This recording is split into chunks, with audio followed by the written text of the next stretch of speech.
Political Science for class 11. Today, the chapter that we are going to start is federalism. Federalism. Okay. Federalism is the term that is derived from Latin word that means fidus, and the meaning of this word is agreement. So thus this is a system based on contract or agreement. Countries like USA, Switzerland came into existence as a result of an agreement among several independent states or countries. Here when we say states, we mean countries who surrendered their sovereignty and framed their constitutions. This is the general meaning of federalism. The federalism is a group of states that have willingly made an agreement to join together and be a group of countries like United States of America. Okay, USA means the states are united, and the states of which part? The continent America. So United States of America is the example of federalism or federal system. And in general, in simple meaning or way, is federalism, it is related to the division of powers to frame rules, laws, okay, and the division of power is clearly given in the constitution. So in basic terms, federalism means the organization of a state where a compromise is worked out between concurrent demands. Concurrent here means the common demands for union and for territorial diversity within a society. So it is done by creating a single political system within which union and state governments are assigned the authority in such a manner that neither level of government is legally or politically subordinate to others. In India also we have state governments and central governments. So this is example of federalism. But our federalism is different, that I am going to tell you now after some time. So its aim is to divide powers between central and regional governments or state governments in such a manner that each of them functions within its own sphere, coordinates and remains independent but in a harmonious way. Okay, the state governments, for example, and the union government, the central government, they know what are their powers and functions and limits, and they know that also we will study in the other part of the chapter, the division of power under the lists: state list, union list, concurrent list, residuary list, etc.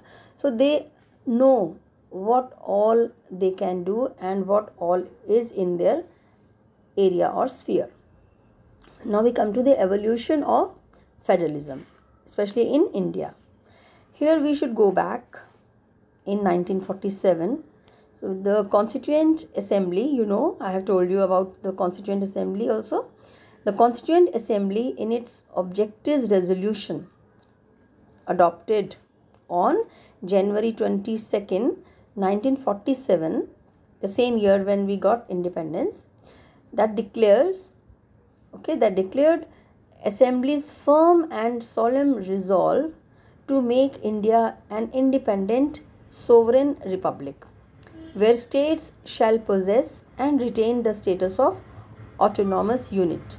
That was decided or thinking कि India will be what?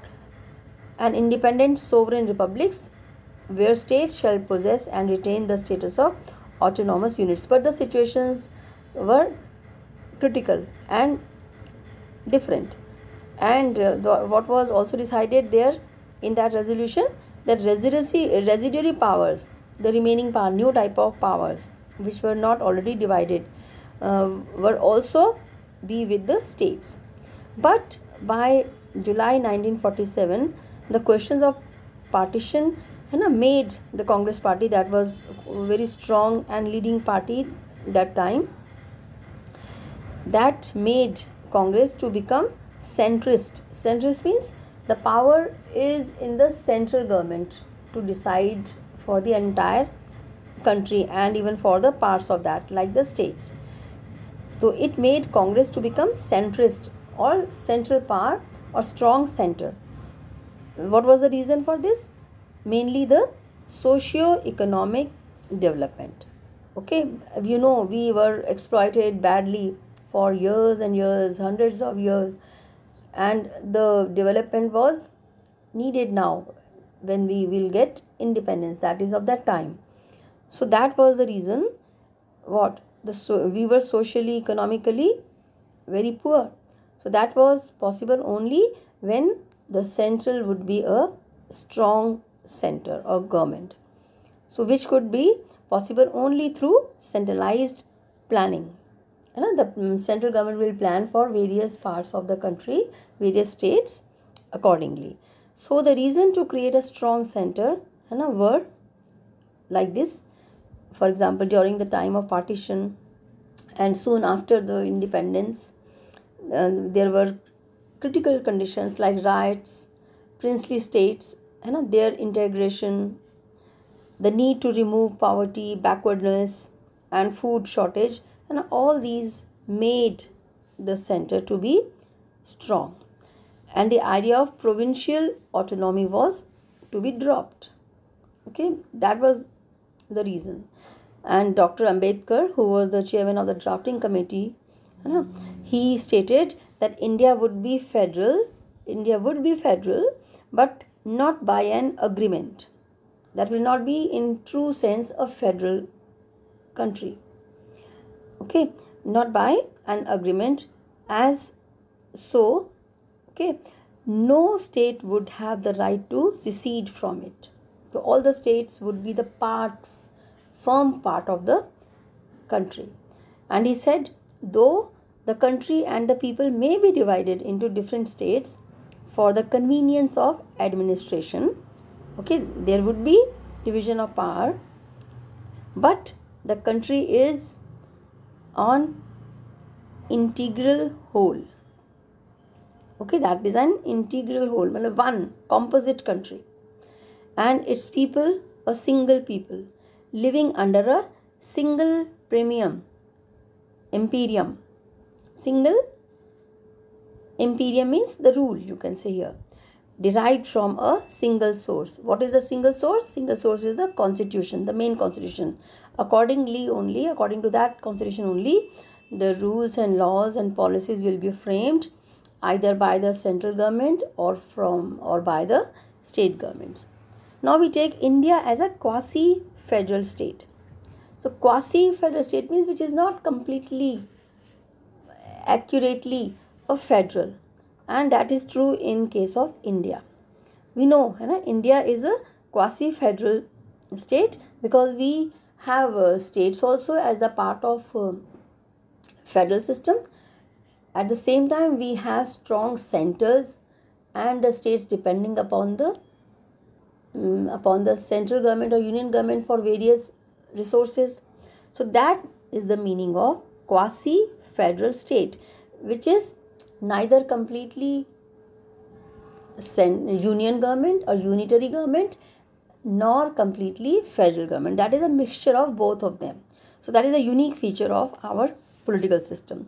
So quasi-federal refers to the government organized similar to a union of states under a central government rather than the individual governments of the separate states.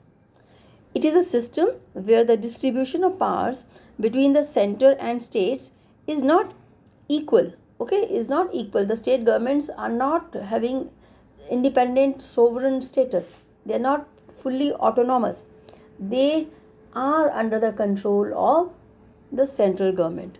So it has more features of unitary bias. Unitary bias means we are more like a unitary government, where one government is there to control the entire country. So it has more features of unitary bias with strong central machinery, and the states depend on the center for various resources like finance, okay, and permission for framing the rules, or we will see in detail in other part due to the short of time. So scholars like J.P. Sudha writes, though India is a federation, her constitution departs from the ideal of a true federation. And India is a federation with strong centralizing tendencies. But we can say India is a special type of federation to accommodate various types of diversities prevailing in India. Thank you.